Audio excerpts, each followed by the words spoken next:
Greetings. What we are going to do today is I'm going to go over some of the Pocketopia from Backerkit campaigns that are going on right now. If you weren't aware, this is a event that Backerkit's got going on that's got 67 projects as part of it.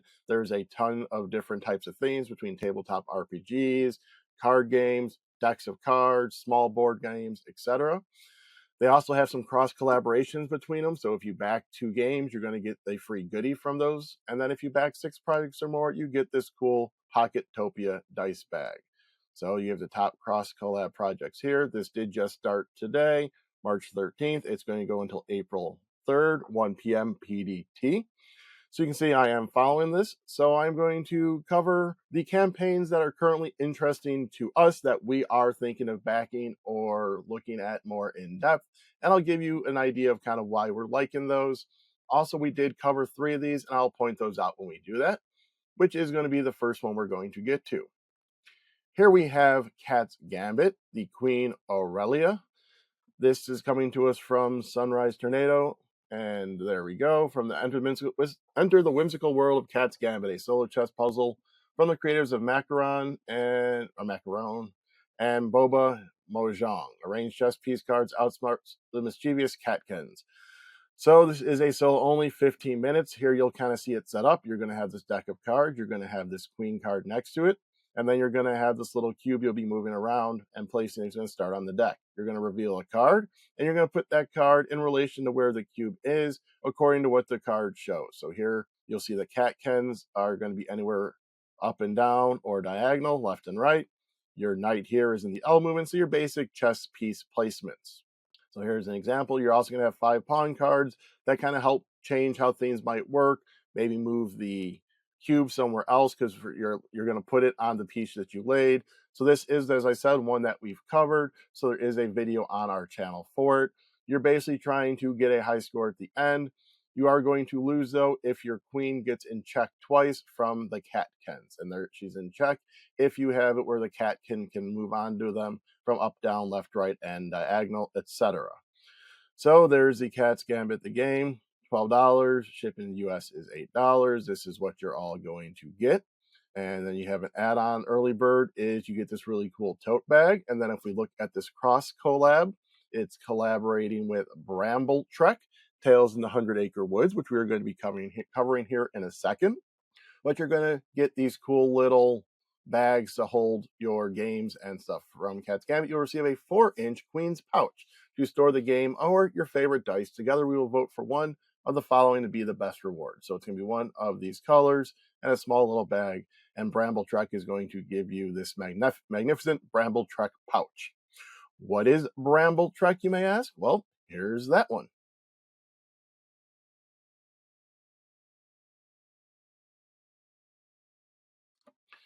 So Brambletrek, you'll see that they're right now kind of live streaming on there. This is one that Bry is very interested in because this is a GM-less RPG set in the 100-Acre Woods, that of Winnie the Pooh fame, and she is a huge Eeyore fan. So with a journal in hand and curiosity guiding your steps, you embark on a journey like no other. But this isn't just a stroll through the woods. It's a tale waiting to be told, a mystery waiting to be unraveled.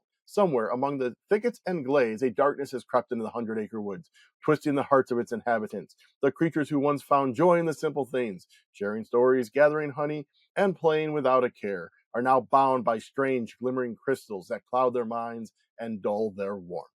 You are not here to fight, you are here to heal. So basically, it's going to be giving you these prompts and stuff, and you're going to be journaling it and creating this narrative based on what you're experiencing. So it offers a unique emotional tone. They encourage reflection, introspection, allowing you to delve deep into your own creativity and self-expression.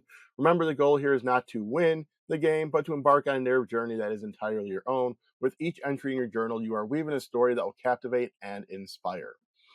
So typically, this is more of a solo experience. They do kind of give you stuff to where you can have other people. This is designed for solo play, but allows to bind multiple players together. And you can play as beloved characters. So here's those characters you can do. So forth, this is for their Brambletrek, a GM-less TTRPG that is not in the Winnie the Pooh world. This has this house mouse and so forth. The pledge levels on here. So you have your pledge rewards. You have the physical editions of the book. You have enamel pins, you have digital ones, playing card decks, journals, plushes, etc.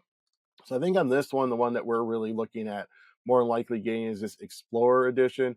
Comes with a nice journal. She obviously would prefer to have Eeyore on it. It comes with a deck of cards, this cloth map of the 100-acre woods, and the physical book. We are more physical type of people, but it also, as you see, comes with the digital edition. I'm going here. Shipping. Nope, that's pledge rewards. I'm down to shipping. Thank you. Shipping also, United States, not that bad considering it's going to be a book and there's going to be heavy stuff in it. So we're looking, I think, is right about there. So that is Brambletrek. Next up, we are going to cover another game that we have looked at before. And then this one actually has like this whole chain of things that you can cross collab between a bunch of them. So let's get into that one now.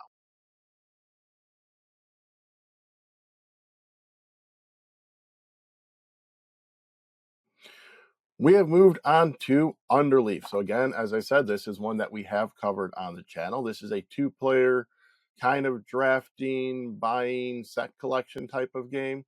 12 and up, 20 minutes. So early bird tiers are available for the first 48 hours. So get on this if this is something you want to get. Uncover the hidden treasure of the forest with Underleaf, a tiny forest floor inspired set collection card game for 2. Take turns collecting frogs, beetles, berries, and mushrooms to create the highest scoring collection in this hand. Illustrated game featuring over 20 real species. So you get some pebbles, you have the box, the rulebook, a custom D8.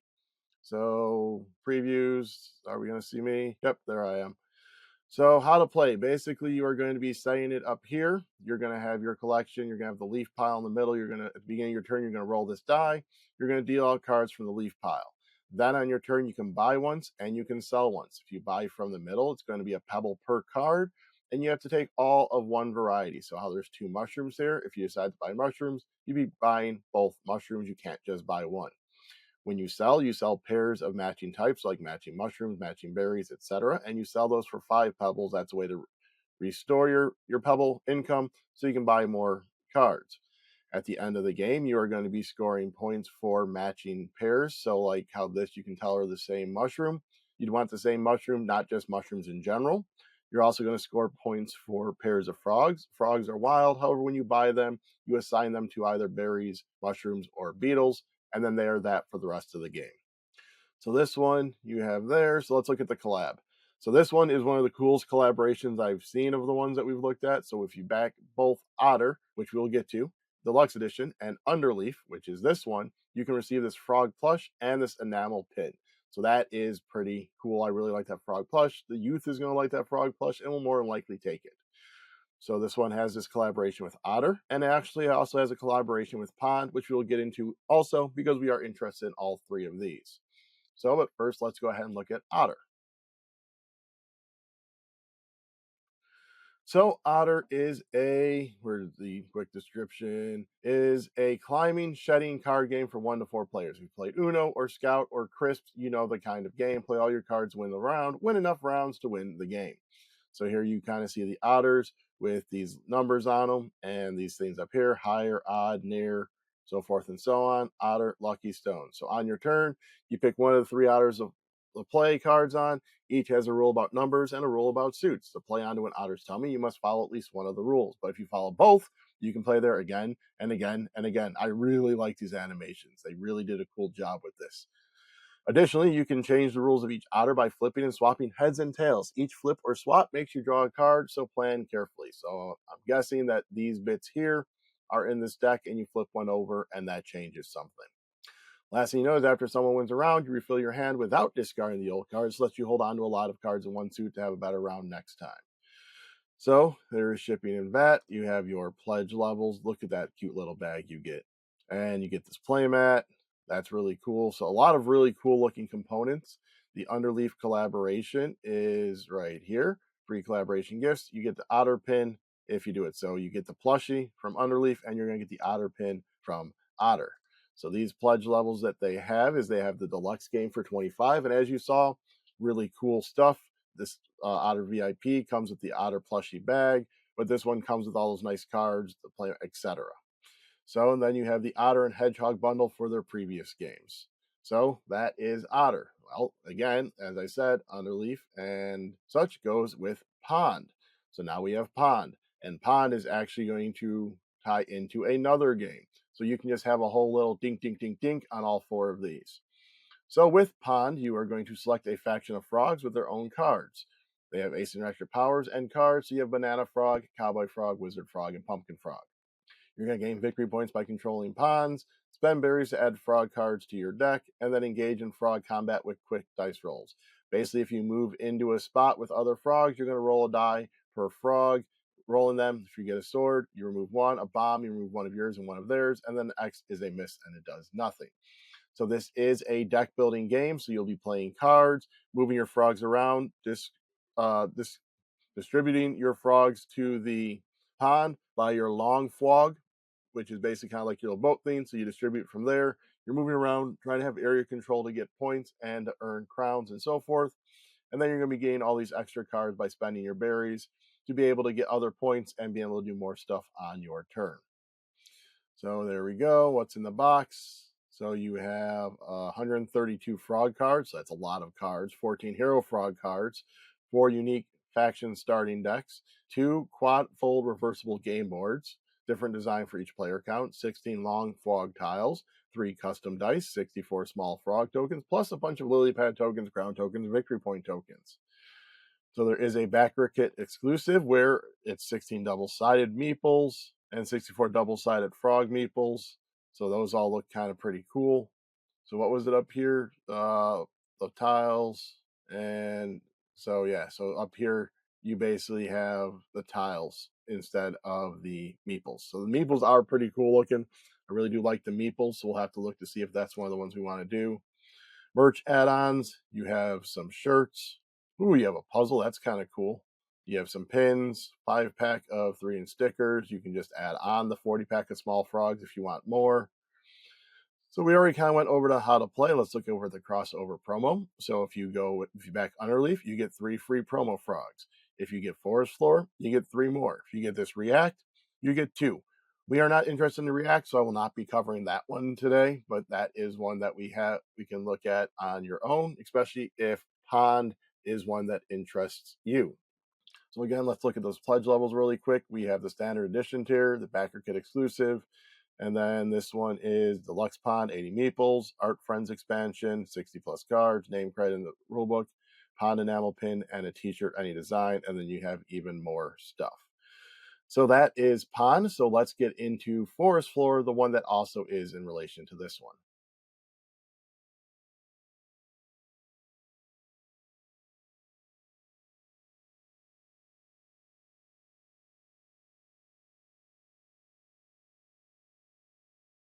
So now here we are at Forest Floor, and one of the fun things you can do is you can keep an eye on this as I'm doing all these videos and see how long it was taken between them and how much has funded on each one.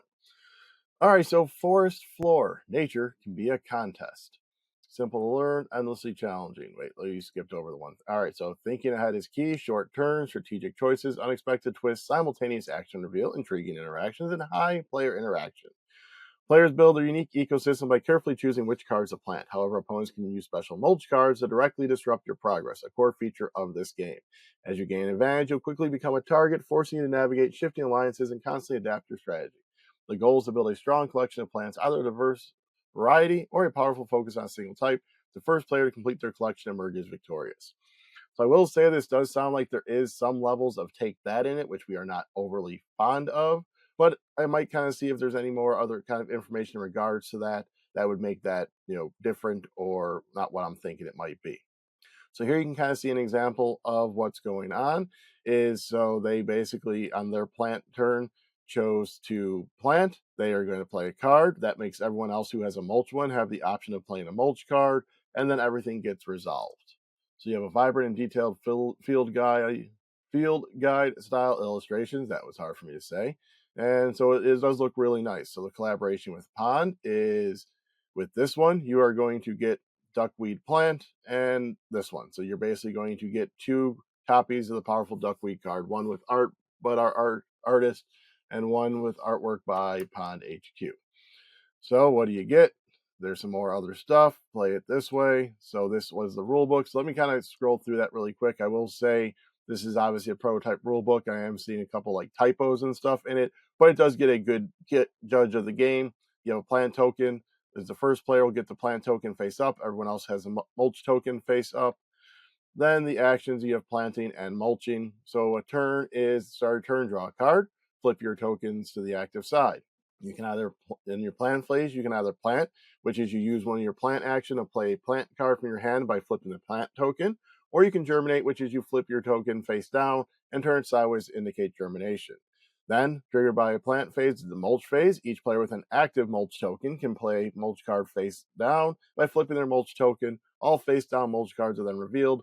Mulch card effects are activated in reverse player order, and then if the plant card was played and it's still on the table, it is now activated.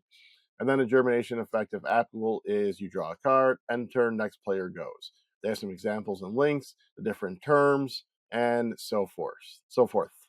I can't even speak right. So you have the planting, and then the interesting thing too here is they have their card types, and then they make sure that the ability symbol up here tells you what type of ability the card has, so you kind of know ahead of time before, as you're just scrolling and holding a hand of cards, the card name, keywords, card abilities.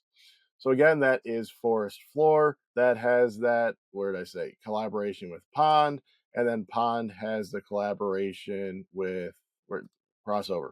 So then I said crossover. Pond has it with Underleaf and Forest Floor, and then Otter has it with Underleaf. So then there's Underleaf. So again, those 4 games, if you backed all 4, you're going to be getting a bunch of cool free stuff. So next we are going to move on to another one that we have covered.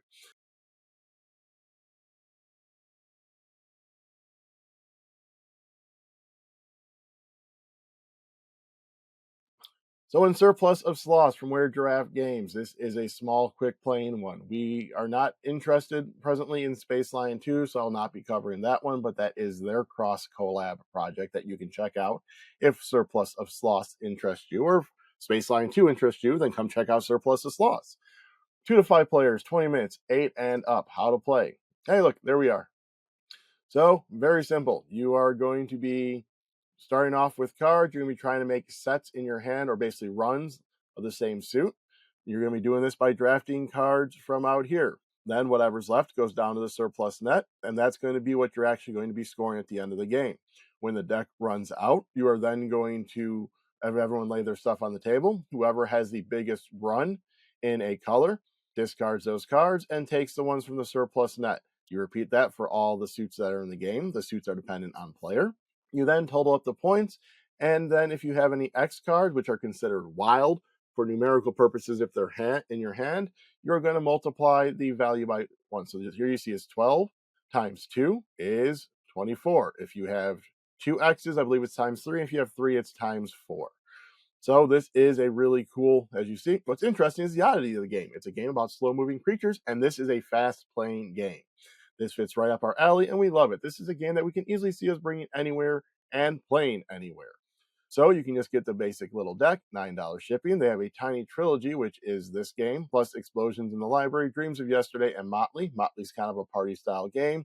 The rest, or these two are this one was for in relation to another game they had, and same thing. This is Fire in the Library. The name that this one relates to is escaping me for a moment at the moment of time, but they kind of are in the same vein of the other games, just these small little tiny box games. Or if you want way too many cats, we've actually covered this one too. That's a really cool kind of drafting game where you're filling up and you're getting stuff for your cats. But then there's also Way Too Many Cats that comes with the gray cats and a playmat and cat meeples. And then so here's your whole information on Motley and Dreams of Yesterday and Explosions in the Library. More info on Way Too Many Cats. You have some add-ons. Oh, I didn't see the add-ons when I looked here initially. I may be having to get these. Oh, I like that sloth pin. Then you have your shipping. So there is Surplus of Sloths. Next up, we are going to get into another game. Again, I don't believe we're looking at the cross collab for that one, but the game mechanics look really cool.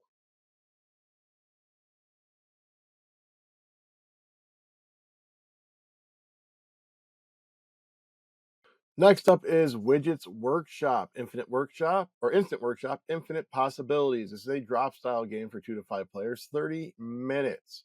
So, what is this, you ask? How to play? So you're going to be dropping a workshop full of robot and golem parts on the table. Using one finger, you're going to be pulling them out. They are transparent in the middle. You're going to be laying them on top of your little robot guy, robot and golem here to try and score for matching trait icons.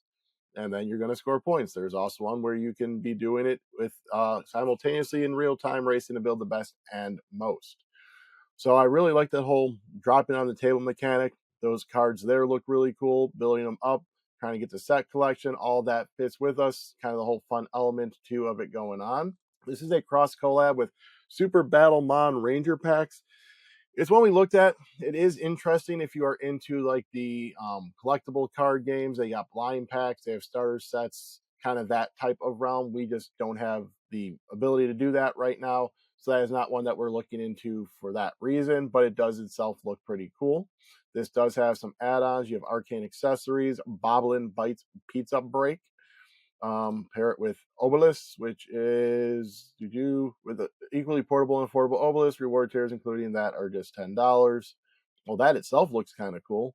Vast Obelisk is this before time. It's a lightweight 2-player abstract strategy game, playable in 10 to 15 minutes. Taking on the role of a powerful mentor, you will summon obelisk-shaped dice onto conflicts cards. Shift your obelisk according to the number showing. So that kind of looks cool in and of itself. So if we look at the pledge levels here, the game itself, only $15. You can get it with that Obelisk for $25. You can get some neoprene mats to go with it as well. And I forgot to look at shipping when we were over here. They are estimating shipping. Keep going. Come on. All the way down. Keep one more. There we go. We're looking at like $9.50. That's actually not that bad considering today's market with shipping. I've seen stuff for like $20 shipping. Well, right there to Alaska and Hawaii, but they're out of country kind of.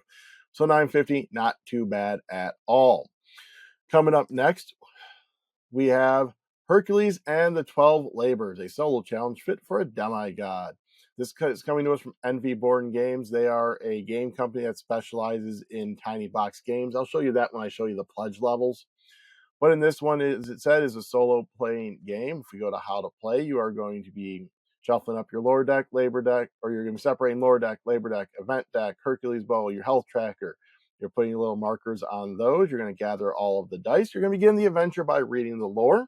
Then grabbing the labor deck up here for the labor deck, active labor, placing a die on there, collecting your dice, and then flipping over an event. And this event is going to possibly alter how you're going to play that labor, or basically maybe in this instance, it looks like it does a damage to you. You're then going to be taking turns rolling, trying to do damage to or successfully complete the labor by satisfying its conditions here. The die is going to keep moving, doing bad things to you, hitting you, whatever. If it gets to the skull, you have lost. Otherwise, you need to try and get rid of the die. Once you do, you are then going to claim it, and it's going to help you in the future. The next labor awaits.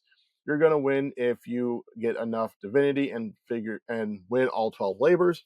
You're going to lose if you die along the way, if you fail a labor, or fail to gather enough divinity. So that is that. And where are we going? Pledge levels. So you have just a base game for $25, or you can get the catalog bundles. So these are the tiny games. We've played Confusing Lands on the channel solo. We've also unboxed these other three, but yeah, they're basically tiny games playing like 10, 15 minutes, pretty quick with those. And this is a collab with Foxy Deck, which we'll get into next. So Foxy Deck, a gorgeous deck watercolored by a 12-year-old, is a deck of 52 cards, and all the watercolors were done by, I believe it's Brielle. That is the only time I'm going to attempt to pronounce the name. Features enchanting watercolors created when she was just 12 years old. 5 years later, she's preparing to embark on her college journey and using the whimsical deck to help raise funds for education, which is pretty awesome. The deck is compact, travel-friendly, can accompany you anywhere. So key features, awesome artwork, premium quality cards. There they are doing it. You have 52 gorgeously watercolored cards. You can do it in 52 card decks. So basically Rummy, Poker, Go Fish, War, Hearts, Bridge, Golf, and more. Also, if you did Brambletrek, you would need a deck of cards. Here you go. You have a deck of cards with some awesome artwork, and you help support a great cause of getting her to her college fund to get her to art school. So that is that one, Foxy Deck. And when you collab with those two, you are going to get, there's two different pins. So that is Foxy Deck. We're now going to get into a couple of campaigns that don't have any collabs that we're looking at, but are still intriguing nonetheless.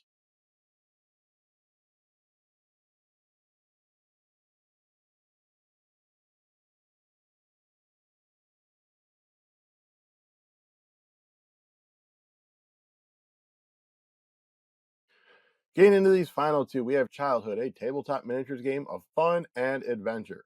The year is 1995. TLC is blasting on the Discman, Seinfeld is on the TV, and summer is here. It's time to gather the club and go on an adventure. The world of Childhood is familiar, yet different. It's still 1995, and Gangsta's Paradise dominates the charts. Batman Forever is in the theaters, and you are so anxious to play on the brand new PlayStation.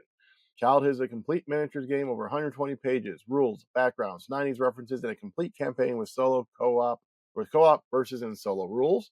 So all that is pretty cool to us. We like the co-op, I like the solo, and is brought to you by the same person who created those. It's a game about a long, hot summer, child adventures, uncovering the sinister mystery that has invaded your hometown. There you see a leaf pile, there's a goblin. This is a standalone tabletop miniatures game that utilizes 28mm miniatures agnostic game. You can use any suitable miniatures you already own or build custom minis for this game. Solo play and co-op rules are included. Childhood is a small-scale skirmish game where you play with a crew of 4 miniatures per player against bad guys across adventures that span the length of one long summer in the 90s. So let's go on an adventure. So it's a fully complete rule set with boss fights, unlockable nicknames, 1995 aesthetic, solo and versus rules, over 100 items for you to find, bad guys to beat, adventures to go on, mysteries to solve, and goblin juice. So these are miniatures you can get the STL files for. Here's an example of living quarter a mile. So basically you have a card, starts with 30 hearts. Your goal is to win the racer by winning 2 of 3 races. So there's mini games and more, in addition to all that other fun stuff. So it's 140 pages. Soft cover for ease of use while gaming, perfect bound, print on recycled paper in the UK. So you have just a digital level that is £10. That's about $13 US. Does not come with the STLs. If you want the STL files to be able to 3D print the miniatures, you're looking at 20. If you want a copy of the book, you're looking at 30. Then the miniature files along with that would be 40 total. Again, this one doesn't have a collab partner. This one we might be getting that whole $10 one or £10 one to just have the digital one and play off of that. The last one we're going to cover is Escargot. Escargot, get it? It's a snail. So Escargot, you have a 1 to 4 player racing game of cutthroat package delivery. This is a cross collab with Anime Bingo. That is not one that we are currently looking at, but if you want to, then here you go. So when your package absolutely has to be there on time, choose someone else. For everyone else, there's Escargot. Crowdfunding exclusive is you're going to be getting these snails to race around it. You get road tiles, the snails, dice, rules, and tokens. How to play is you're going to choose a snail, you're going to grab the dice, and you're going to grab some cargo. You then are going to choose what length of game you want by building out the board with the tracks. Place your snails on the starting line, place 3 tokens on each non-start/finish tile, then you may go on any space. They may go on any space on the tile. In turn, you're going to roll your 2 dice, move up to the number rolled. You may use 1 movement to pick up a token. If you run into a trap or another snail, you must drop one of your cargo on the space behind you. Another snail may pick it up. When all snails finish, then you are going to get points based on that. 2 points for each cargo. The snail with the most points wins. So it seems like a very basic kind of roll and move with some elements of making sure you have your cargo, trying to maybe push your luck to see if these are cargo or if these are traps, trying to avoid the other snails, but still trying to get to the finish line to be able to get those points. So this is one that we will be contemplating, kind of like the look of it, kind of like the punny name, and so forth. The pledge level itself is $30 for the physical copy of Escargot, $10 if you want to just do a print and play. And then, did they have shipping? Shipping, you're looking at stretch goals. Bring me to shipping. Is $10 US. That's not too bad, especially because I imagine this is a somewhat larger box. But so that is 12 different campaigns we have now covered. I'm going to include links to all of them down below. I'm going to include links to our videos that we did for those 3 down below as well. While you're down there, if you want to also please go ahead and give us a like, a subscribe, share the video to spread the word of Pocketopia. Maybe comment where you can let me know which one of these campaigns most interested you. You can also ring the bell to be alerted as we do more videos. As you see, we do cover some crowdfunding. So if those videos interest you, make sure to ring that bell. Also down there's other ways you can help by joining our Patreon, hitting up our Ko-fi, or joining the channel with the join button. When you join the channel, you are able to get videos early. You also get our crowdfunding video that releases every 2 weeks, where we cover mostly Kickstarters. We might touch on some of these on the next one that we do. Beyond that, if you still have money left after backing all of your Pocketopia games, you can go ahead and hit Miniature Market with our link down below. Any purchase you make while using that link does help the channel, as we get a portion of those sales. Alrighty, so dig into your pockets.